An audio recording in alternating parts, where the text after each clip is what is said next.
Hello friends, नमस्कार दोस्तों। Knowledge for life group में आपका हार्दिक स्वागत है, welcome.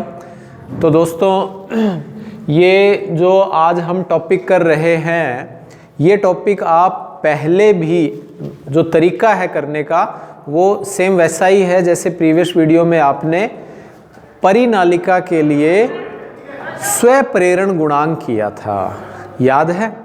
The self inductance for the solenoid, या हम एक सर्कुलर करंट कैरिंग कोयल लेते हैं, उसके लिए भी वैसा ही था।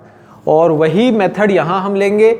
एक कोयल ले रहे हैं, उसके अंदर जब हम करंट फ्लो करेंगे तो मैग्नेटिक फील्ड प्रोड्यूस होगा। वो सारा का सारा मैग्नेटिक फ्लक्स जो दूसरी वाली जो सेकेंडरी कोयल है उसमें से होकर पास हो रहा है। तो इस तरह से मैग्नेटिक फ्लक्स लेंगे और मैग्नेटिक फ्लक्स से phi/I करके फिर आपके क्या निकाल लेंगे, कोई ना कोई कोफिशिएंट ले लेंगे इंडक्टेंस के लिए, ठीक है। तो हम वैसा ही यहाँ भी कर रहे हैं। इसमें आप देख रहे हो हमने ये एक परिनालिका ले ली। पहले वाली जो परिनालिका है उसका नाम है PP', और जो दूसरे वाली परिनालिका है लाइक दिस, इस तरह से आप बना सकते हैं जैसे मैं बना रहा हूँ। ये वाली परिनालिका हो गई, और ये दूसरी वाली जो परिनालिका है इसका नाम है SS'। दोनों की दोनों परिनालिकाएं गाढ़ युग्मन की अवस्था में है या संकुल वेष्टित की अवस्था में है। टाइट कपलिंग या क्लोजली बाउंड भी हम इसे कहते हैं। क्लोजली बाउंड या टाइट कपलिंग भी कह देते हैं, क्लियर। तो इन दोनों में टाइट कपलिंग या क्लोजली बाउंड यानी संकुल वेष्टित, या फिर हम ये ले लेते हैं संकुल वेष्टित या एक दूसरे से टाइट कपलिंग है, ठीक है। तो इन दोनों का जो एरिया है, इस पहले वाले का एरिया A1 और दूसरे वाले का एरिया A2, तो एरिया A1 और A2 दोनों के सेम है। A1 = A2 = 1। ये कहलाता है टाइट कपलिंग, संकुल वेष्टित या फिर क्लोजली बाउंड का, ठीक है।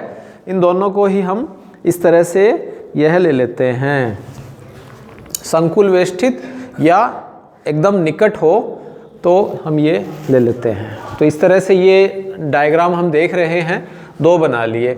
और इन दोनों के लिए लंबाई और पर यूनिट नंबर ऑफ जो टर्न्स हैं, घेरों की संख्या, वो पहले आप ये क्लियर कर चुके हो सोलेनॉइड में भी, जो आपके प्रीवियस चैप्टर में था और प्रीवियस वीडियोस में था। तो हमने यहाँ क्या किया, सबसे पहले टॉपिक का नाम दो परिनालिकाओं के मध्य अन्योन्य प्रेरण गुणांक ज्ञात किया है। ये हमको ज्ञात करना है। To obtain expression of mutual induction between two coils. तो इन फिगर हमने क्या ले लिए, दो कॉइल ले रहे हैं, एक PP' और एक SS' आर कोएक्सियल, इसमें दोनों के अक्ष सेम ही है, समाक्षीय solenoid, having number of turns per unit length as N1 = N1/L1, ये प्राइमरी के लिए हो गया, और N2 = N1/L2, ये sorry L2/N2। And coil PP' and SS' are closely bound या टाइट कपलिंग, दोनों ही नाम हम कह देते हैं, ठीक है ना। संकुल वेष्टित अवस्था में है ये। तो इस तरह से चित्रानुसार दो कुंडलियां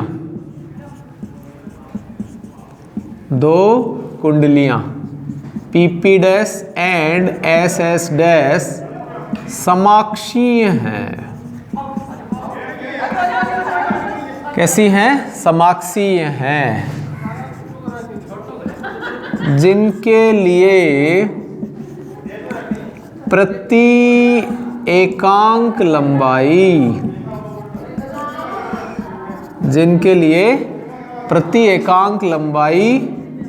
घेरों की संख्या। तो प्रति एकांक लंबाई घेरों की संख्या क्या है, ये वाली। प्राथमिक के लिए N1 = N1/L1 और द्वितीयक के लिए N2 = N2/L2, क्लियर। और दोनों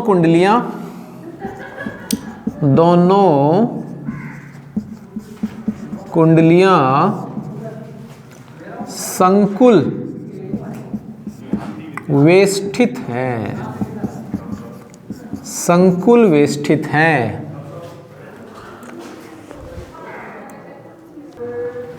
हाँ तो दोस्तों इस तरह से जो आपने ये संकुल वेष्टित,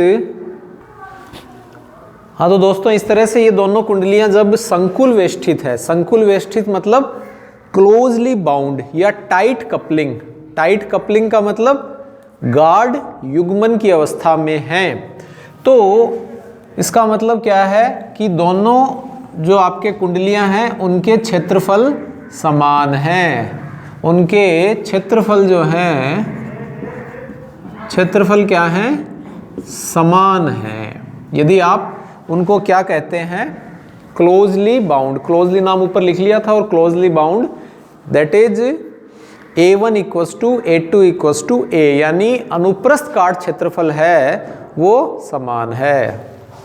अब हम ये ले रहे हैं कि प्राइमरी जो कॉइल है इसमें यदि हम करंट इस तरह से फ्लो करते हैं, यदि प्राथमिक कुंडली में I1 धारा प्रवाहित करें, I1 धारा प्रवाहित करें तो इसमें उत्पन्न चुंबकीय क्षेत्र, तो इसमें उत्पन्न चुंबकीय क्षेत्र, ठीक है, इसमें उत्पन्न, आई थिंक सही दिख रहा होगा लेकिन फिर भी मैं थोड़ा ढंग से लिख देता हूँ, इसमें उत्पन्न चुंबकीय क्षेत्र।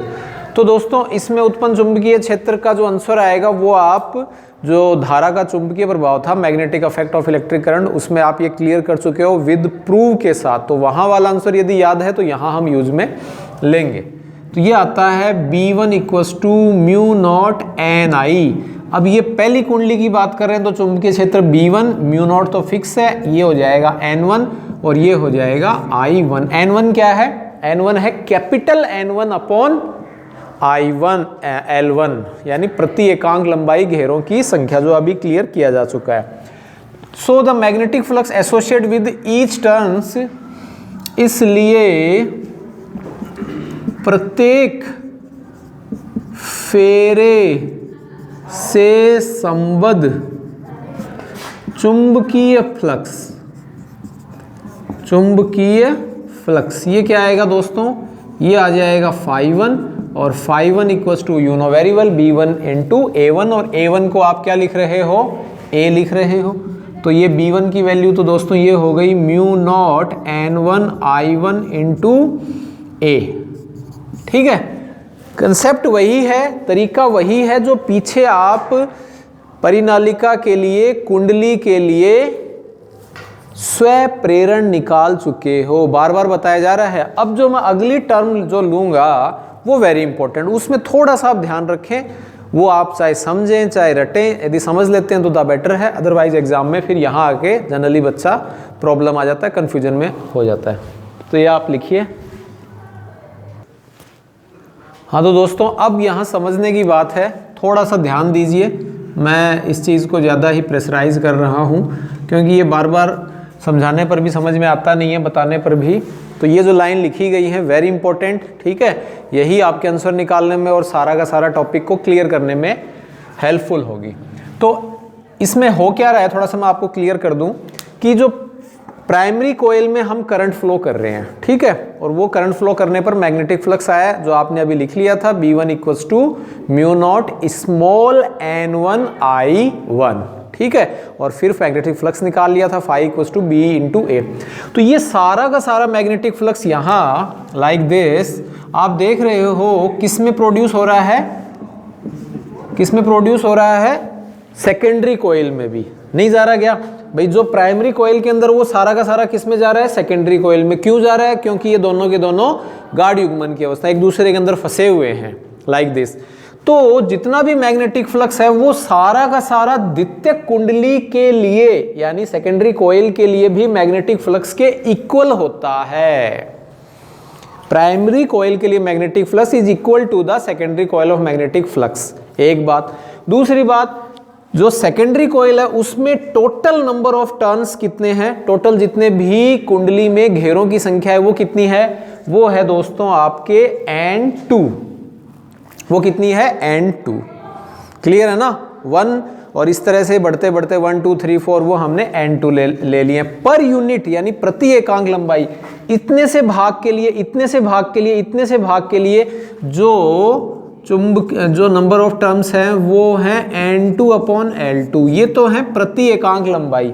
और यहां से यहां तक टोटल के लिए कितने हैं, वो है N2। तो हम वो जो प्राइमरी कोयल में जो मैग्नेटिक फ्लक्स है उसको हम N2 से मल्टीप्लाई करते हैं, that is equal to the secondary coil magnetic flux. ठीक है, यही इंपॉर्टेंट बात है जो मैं यहां आपको बताना चाहता हूं। तो as both solenoid are in, दोनों कुंडलियां गार्ड युग्मन की अवस्था में है तो same flux is also associated, यानी कि समान चुंबकीय फ्लक्स, समान चुंबकीय फ्लक्स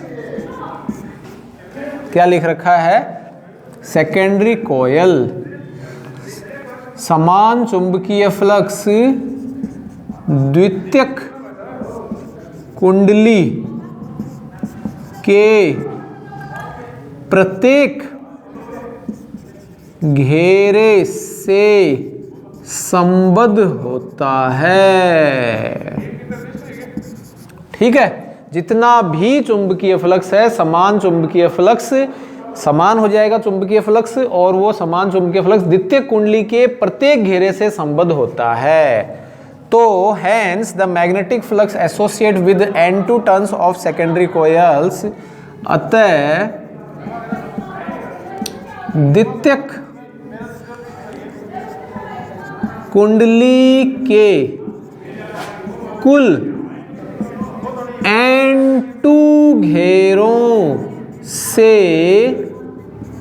संबद्ध चुंबकीय फ्लक्स, N2 घेरों से संबद्ध चुंबकीय फ्लक्स। तो ये दोस्तों क्या आ जाएगा, आई थिंक क्लियर है आपको जो मैं यहाँ बताना चाह रहा हूँ और जो आप लिखना चाह रहे हो, क्लियर है।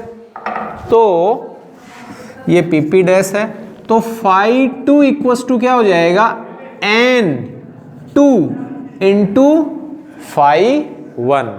क्लियर, φ2 किसके इक्वल होगा, जितने भी घेरे हैं, टोटल घेरे कितने हैं N2, और ये क्या है, प्राथमिक कुंडली का चुंबकीय फ्लक्स, वो सारा का सारा किस में जा रहा है, किस में जा रहा है, द्वितीय कुंडली में। क्यों जा रहा है, क्योंकि दोनों एक दूसरे में टाइट कपलिंग या क्लोजली बाउंड अवस्था में है।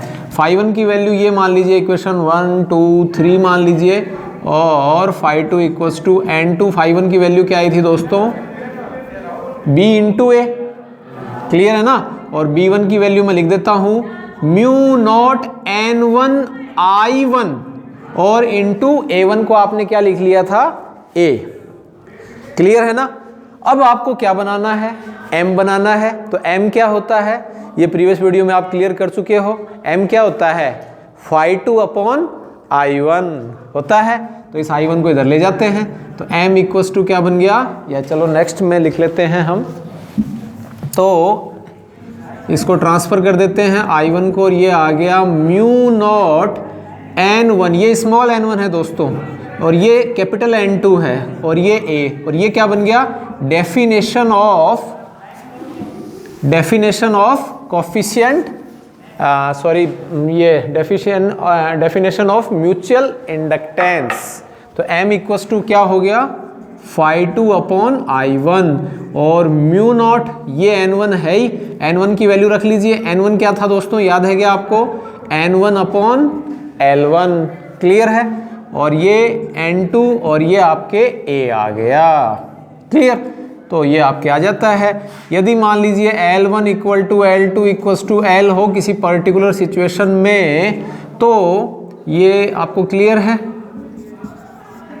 डेफिनेशन ऑफ म्यूचुअल इंडक्टेंस, ठीक है, यानी अन्योन्य प्रेरकत्व की परिभाषा से। तो आपके दोस्तों आंसर आ गया, क्या आंसर आ गया, क्या आंसर आ गया दोस्तों? m इक्वस टू आ गया mu not n1 n2 a by l। क्या आ गया? Mu not n1 n2 a by. अब थोड़ा सा मैं इंटरेस्टिंग बात बताता हूं आपको। ये l के इक्वल ही है। यदि n1 equals to n2 equals to n ले लेते हैं तो क्या आंसर आ गया? Mu naught n square a by l। Mu naught n square a by l। ये आप देखना पीछे जब आपने परिनालिका पढ़ा था उसका भी यही आंसर आया था, म्यू नॉट। तो हालांकि दोनों सेम से ही हैं, ठीक है। और कोई माध्यम की उपस्थिति में प्रेजेंस ऑफ मीडियम या कोर इनसाइड कॉइल, यदि हम कोई क्रोड रख दें, क्या रख दें?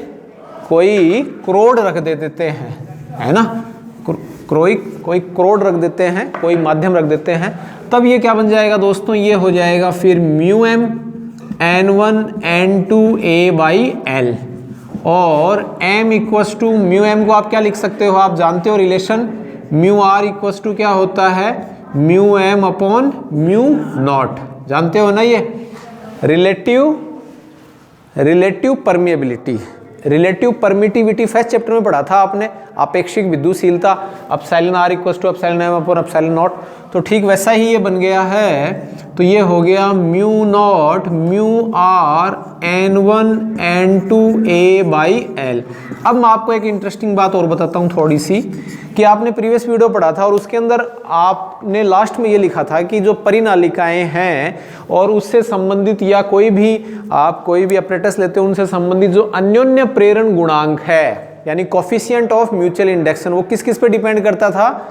शेप एंड साइज पे और नंबर ऑफ टर्म्स पे। यहाँ देखिए ये area, shape and size, length, ठीक है, और ये क्या है? नंबर ऑफ टर्न्स, इस पे डिपेंड करता है, ठीक है। और साथ ही साथ इसके ऊपर जो बीच की डिस्टेंस है उस पर भी डिपेंड करता है। हम आगे अभी युग्मन गुणांक लेंगे, कपलिंग फैक्टर, नेक्स्ट वीडियो में, हालांकि वो आपके अब कोर्स में नहीं है। उसके द्वारा इन दोनों के बीच की डिस्टेंस पर भी डिपेंड करता है। साथ ही साथ इसको हम कैसे घुमाएं, ओरिएंटेशन पे भी डिपेंड करता है। तो मेनली इस तरह से ये आपको क्लियर हो जाता है, ये चीज़ें इस पर डिपेंड करती हैं। यानी एक आपने लिखा था core of the material inside the coil, लिखा था, याद है? तो ये उससे रिलेटेड हो गया, यानी माध्यम के क्रोड के ऊपर। और ये नंबर ऑफ टर्म्स, ये शेप एंड साइज हो जाता है। तो आई होप ये वीडियो आपको पसंद आ गया होगा, ठीक है। और नेक्स्ट वीडियो में हम इनसे रिलेटेड जो न्यूमेरिकल हैं, जो आपके चाहे किसी भी कंपटीशन के हो, वो हम करेंगे। एक लंबी चौड़ी सीरीज होगी। फिलहाल तो हमारा उद्देश्य है 12th में अच्छे परसेंटेज बनाने का है। चैनल को शेयर करें, सब्सक्राइब करें, लाइक करें।